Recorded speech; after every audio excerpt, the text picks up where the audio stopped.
আজকে আপনারা জানেন যে আমাদের বাংলাদেশে, শুধু আমি বলবো না, বাংলাদেশ জাতীয়তাবাদী দল থেকে একটা নক্ষত্র হারিয়ে গেছে বা ছিটকে পড়েছে। সমস্ত বাংলাদেশ থেকে আমি বলবো যে একটা নক্ষত্র, দেশনেত্রী বেগম খালেদা জিয়া, উনি আমাদের মাঝ থেকে চলে গেছেন। আমরা ভীষণভাবে ব্যথিত। আমরা ওনার আজকে দাফন হলো, আপনারা দেখেছেন। সেই জায়গায় আমরা বলবো যে উনি যতটা এই দেশকে দিয়ে গেছেন, কোনো কিছু দিলে যে ফেলনা যায় না সেটা প্রমাণ হলো আজকে।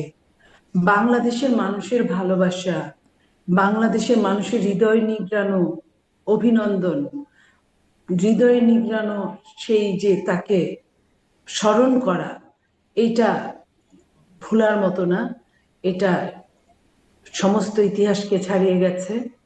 আজকে আমরা ওনার আজকের এই সময়টা আমরা বলতে চাই যে উনি বাংলাদেশকে যতটুকু গণতন্ত্রের জন্য দিয়েছেন, বাংলাদেশের মানুষ বুঝেছেন যে উনি যে বিগত সরকারের ফ্যাসিস্টের সময় যে কষ্ট করেছেন, যে ওনার আপোষহীনতার কারণে সরকার যে কাজগুলো করতে পারে নাই, এবং ওনার জন্য সরকার যে টর্চার সেলটা বানিয়ে রেখেছিল, সেই টর্চার সেলটা আজকে একটা দুর্যোগ পরিপূর্ণ বেহেশতে পরিণত হয়েছে।